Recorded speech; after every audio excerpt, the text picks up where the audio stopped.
Wane ne babban maƙiyinka? Ka daina zargin kowa. Gurɓataccen salon tunaninka shi ne babban maƙiyinka. Shi ne yake hana ka yin tunani, shi yake hana ka samun lokaci, shi yake hana ka yin karatu, shi yake hana ka fara sana'a, shi yake daƙile maka wasu hanyoyi na koyon wasu abubuwa, shi yake hana ka jajircewa, shi yake sa kake kallon wasu abubuwa da dama a baibai. To mene ne mafita? Ka tashi tsaye domin yaƙi da gurɓataccen salon tunaninka wanda ya addabe ka, ya dabaibaye ka, har ya sa ka kasa gane kanka.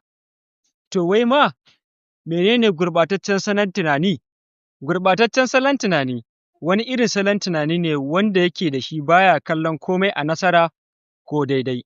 A Turance ana kiran sa da negative mindset ko fixing mindset ko kuma poor mindset. Ga wasu kaɗan daga cikin ɗabi'un masu irin wannan hali: ba sa kallon abubuwa daidai, ba sa yi wa mutane fatan alkhairi, sannan suna kashe wa wa'ansu gwiwa, suna faɗan munanan kalamai a kan mutane, ba sa tunanin nasara, suna zargin waɗansu idan ba su yi nasara ba, ba sa tunanin ci gaba ko yin nasara, sai dai faɗuwa. Suna yawan yi wa kansu excuse, ba su da connection, ba su da lokacin yin karatu, ba su da idea, sannan ba su da kuɗi.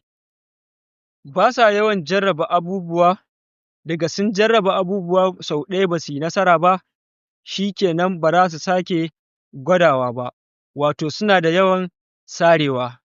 Ba sa admitting ɗin mistake ɗinsu, ballantana su ɗauki responsibility har su koya daga wasu. Ba kai kaɗai ba, idan har kana abota da mai irin wannan salon tunani, to tabbas ka haɗu da ƙalubale. Ka yi ƙoƙari ka ceto shi, in ba haka ba zai gurɓata ka, saboda an ce zama da maɗaukin kanwa shi ke kawowa farin kai.